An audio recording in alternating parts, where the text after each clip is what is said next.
अस्सलाम वालेकुम। This is Ahmad Shafi. पिछली वीडियो की कंटिन्यूएशन में काफ़ी लोगों ने सवाल किया कि आपने डिमांड सप्लाई को बड़ी अच्छी तरीके से एक्सप्लेन किया कि यार चीज़ों की डिमांड सप्लाई किस तरीके से प्राइसेस को इम्पैक्ट करती है। फिर आपने उसकी अगली वीडियो में ये भी बताया कि हम हालात हाज़िरा पे आसपास की सराउंडिंग्स पे न्यूज़ पे नज़र रखें। जैसे प्राइस ऑयल वॉर शुरू हो गई किसी मिडल ईस्टर्न कंट्री में, सॉरी वॉर शुरू हो गई तो वो ऑयल प्राइसेस को अफेक्ट करती है। फिर इसी तरीके से आपने बताया कहीं लो कस्टर्ड टैक्स वगैरह हो गए, फसलें तबाह हो गई तो ज़ाहिर सी बात है उसकी प्राइसेस बढ़ गई एक्सेट्रा।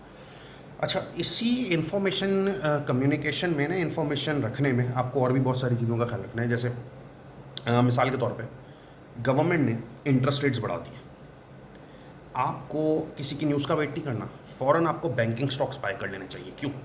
इंटरेस्ट रेट्स बढ़ते हैं तो ऑटोमेटिकली बैंकों की इनकम बढ़ेगी। जब बैंकों की इनकम बढ़ेगी तो उनकी शेयर प्राइसेस बढ़ेंगी, आप बैंकिंग स्टॉक्स बाय करें। अच्छा, इंटरेस्ट रेट्स गिर जाएँ, बेटा इंटरेस्ट रेट्स जब गिरेंगे तो ऑटोमेटिकली आपको बैंकिंग सेक्टर से दूर हो जाना है, क्योंकि उनकी इनकम क्या हो जाएगी, कम हो जाएगी। सही, ये चीज़ें आप किसी के बताने पे करेंगे और ख़ुद रिसर्च करके करेंगे ना, उनमें मतलब आपको ज़्यादा फ़ायदा होगा। तो आपकी नॉलेज बढ़ती रहेगी और साथ ही साथ आप खुद ट्रेडिंग कर रहे हैं तो आपको ज़्यादा फ़ायदा होगा। सही। अच्छा, वाइस वर्सा ज़रा उधर देखिएगा, जब इंटरेस्ट रेट्स बढ़े ना तो आपको बैंकिंग स्टॉक में तो एंट्री लेनी चाहिए। सही है। लेकिन हाईली लेवरेज कंपनीज हम उन कंपनीज़ को कहते हैं जो बेसिकली ज़्यादातर कर्ज़ों पे रिलाय कर रही होती हैं, जिन्होंने ज़्यादा अपने बिजनेस के लिए कर्जे लिए हुए होते हैं। उनकी इंटरेस्ट कॉस्ट क्या हो जाएगी, बढ़ जाएगी। उनके प्रॉफिट्स क्या हो जाएंगे, कम हो जाएंगे। तो ये चीज़ उनके लिए एक बैड साइन है। इसीलिए आप अगेन एक अगर हिस्ट्री देखें, रिसर्च उठा के देखिएगा, जब भी इंटरेस्ट रेट्स बढ़ते हैं ना, बैंकिंग स्टॉक्स को तो फ़ायदा होता है, लेकिन जो अदर लेवरेज कंपनीज होती हैं ना, उनकी शेयर प्राइसेस गिरती हैं। ठीक है। सिमिलरली इंटरेस्ट रेट्स गिरेंगे तो बैंकों को तो नुकसान होगा, लेकिन उन कंपनीज को क्या होगा, फ़ायदा होगा। ठीक है। इसी तरीके से इंटरेस्ट रेट्स के अलावा आपने करेंसी रेट्स पे भी नज़र रखनी। ठीक है। आपने करेंसी रेट्स पे भी नज़र रखनी। सही।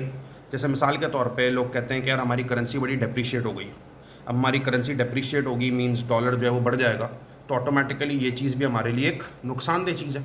लेकिन आप देखें जो एक्सपोर्ट ओरिएंटेड कंपनीज होती हैं ना, जो अपना माल एक्सपोर्ट कर रही होती हैं, उनके लिए फ़ायदेमंद चीज़ होती है, तो उनकी शेयर प्राइसेज है ना इस पर्टिकुलर ट्रांजैक्शन के बाद बढ़ती हैं। सर ये कैसे हो सकता है कि करेंसी डेप्रीशिएट हुई तो एक्सपोर्ट्स बढ़ गई? ये एक बड़ा ज़बरदस्त कॉन्सेप्ट है कि करेंसी डेप्रीशिएट हुई तो एक्सपोर्ट्स बढ़ गई और एक्सपोर्ट कंपनीज को फ़ायदा हुआ, उनकी शेयर प्राइसेस बढ़ गई। अब इसकी एक छोटी सी एग्जांपल लीजिएगा। लेट सपोज $1 जो है ना वो 100 रुपये का है। $1 100 रुपये का है। एक फॉरेनर आया आपके पास, ठीक है, या कोई फॉरेन कंपनी आई $1 लेके आपके मुल्क में, डॉलर रेट 100 रुपये। जब वो $1 आपके मुल्क में लेके आते हैं तो उसको कितने रुपए मिलते हैं बेटा, 100 रुपये मिलते हैं। लेट सपोज उसने ख़रीदने हैं टावल्स, बाहर से आया टावल्स ख़रीदने हैं। ठीक है, हमारे यहाँ टावल्स आपको पता है अच्छे बनते हैं। उसने टावल्स की प्राइसेस मालूम की ना, तो टावल की प्राइसेस थी 20 रुपये।